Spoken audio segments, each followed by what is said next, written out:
standing right here. Notice the noise he makes. He's not a cow. This is a wild ox. This is Southeast Asian wild ox. It's called a bentang. There are very few of these left today.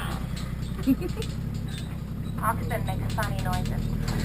Let it go. There's an actual buck on the right. Notice his velvet on his antlers is getting very flaky.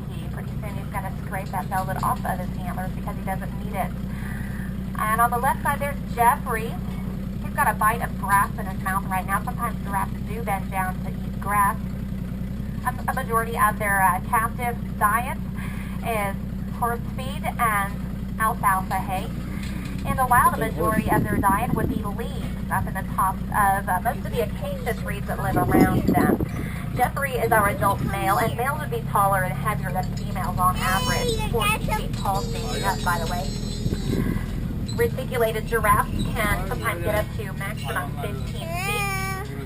On average, they weigh over 2,000 pounds, and up to 1/5 of that, by the way, is in the neck by itself.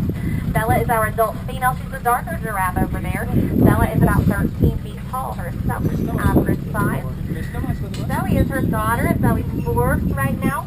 She should be full grown in 2 more years. Isn't she beautiful? Giraffe, the tallest of the land animals, fighting with the wildebeest right now. On the right side, here is a llama. They spit. This is Lou the llama. He's the brown and white one. And here's Harry the alpaca. He's the black one with the long neck. The There's your food. alpaca is the shortest in the camel I hope he family. spits on you. Lou the llama is just going to come over and help himself now. He's a sweet guy. And word of warning, do not end up with 2 llamas or a llama and an alpaca in the same bucket. Oh my god. Oh my god. Here. Oh my god. Oh my god. Again, do not end up with a llama and an alpaca or 2 llamas in the same bucket. They will fight over the food. And they fight over it by spitting at each other. The alpaca, the shortest in the camel family, originated in Chile. Oh my god.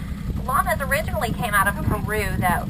And both are farm animals all over South America, some parts of North America as well. The alpaca for more of a specified purpose, though, just for the finer quality of wool, normally.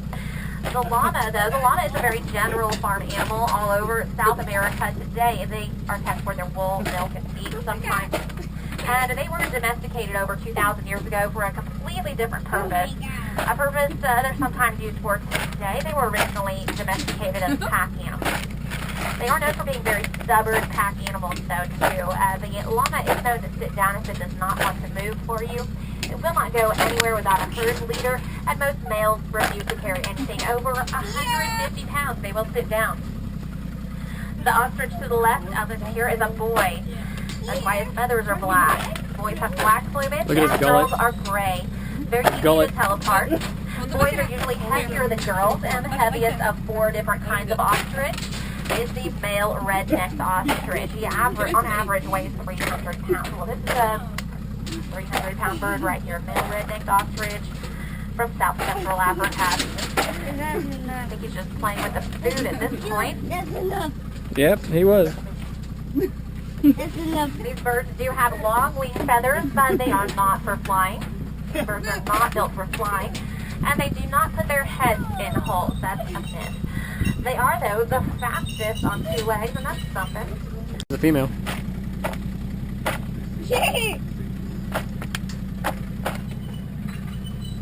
There's an emu. Those dark brown deer, some with spots and some without, are the Japanese side. Again, those are from Uganda, Africa, and they are the breed the longhorn came from. Goliath's horns should get just a tiny bit bigger over the next years. On any given deer or feeder's bull, they could get to be over 10 feet end to end. The horns on average weigh about 65 pounds each by then. And there is free-flowing blood and a Watusi steer's horn to the tips. Of course, it helps him stay cool. The horns act like radiators. Enough is up there. If he broke a tip off, he could possibly bleed to death. The big brown animal here we call Brownie. She's a beefalo, not a buffalo, but a beefalo, which is what you get when you hybridize a cow and an American buffalo. They usually look more like Bertha, though. Brownie is 3/4 American buffalo and 1/4 domestic cow. And this one is half American buffalo, half domestic cow. This is Bertha right here with handlebar-shaped horn. Bertha is very old. She's at least in her 20s, and she is blind in one eye. Be careful, though. She is a bucket snatcher. Hey, what's that? What's that for that strong dangle?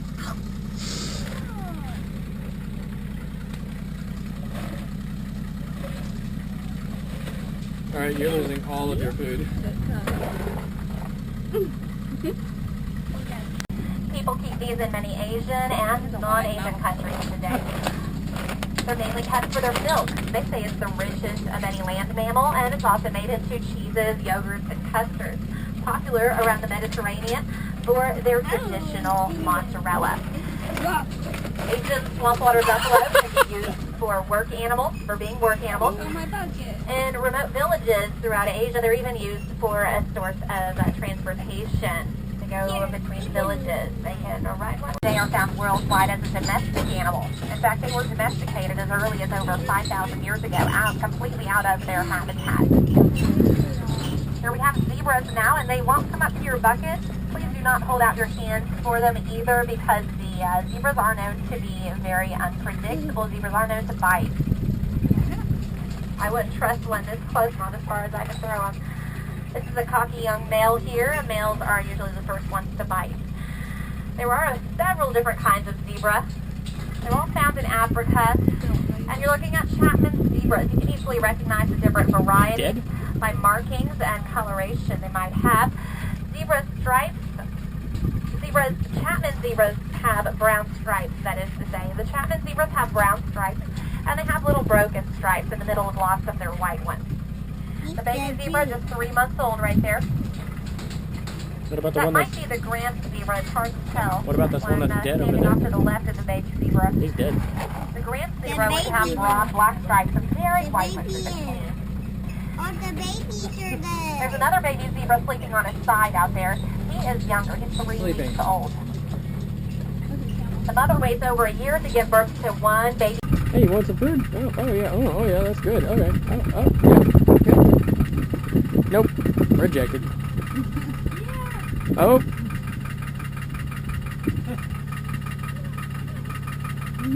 What'd you pick it up?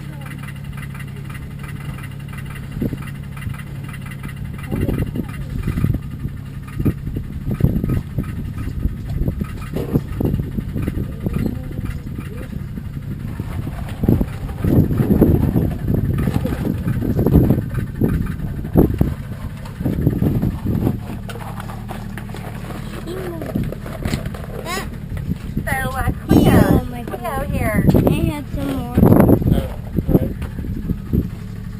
Glad I could get her out of her little slump. She was mad that it's not hump day all day long today. Cleo, again, is a dromedary animal. Today, found worldwide as a domestic animal, dromedaries are still feral and reintroduced in the Sahara Desert, but they were, of course, domesticated out of their natural habitat over 5,000 years ago. That's why they're so commonly found as a domestic spot with that kind of a load on their back. The camel is known to be able to be worked 3 or 4 days without needing food or water in extreme. And these on the right side here are Indian nilgai. Next to the male right here, the gray one. The females are a reddish brown. Aren't they pretty? Indian nilgai are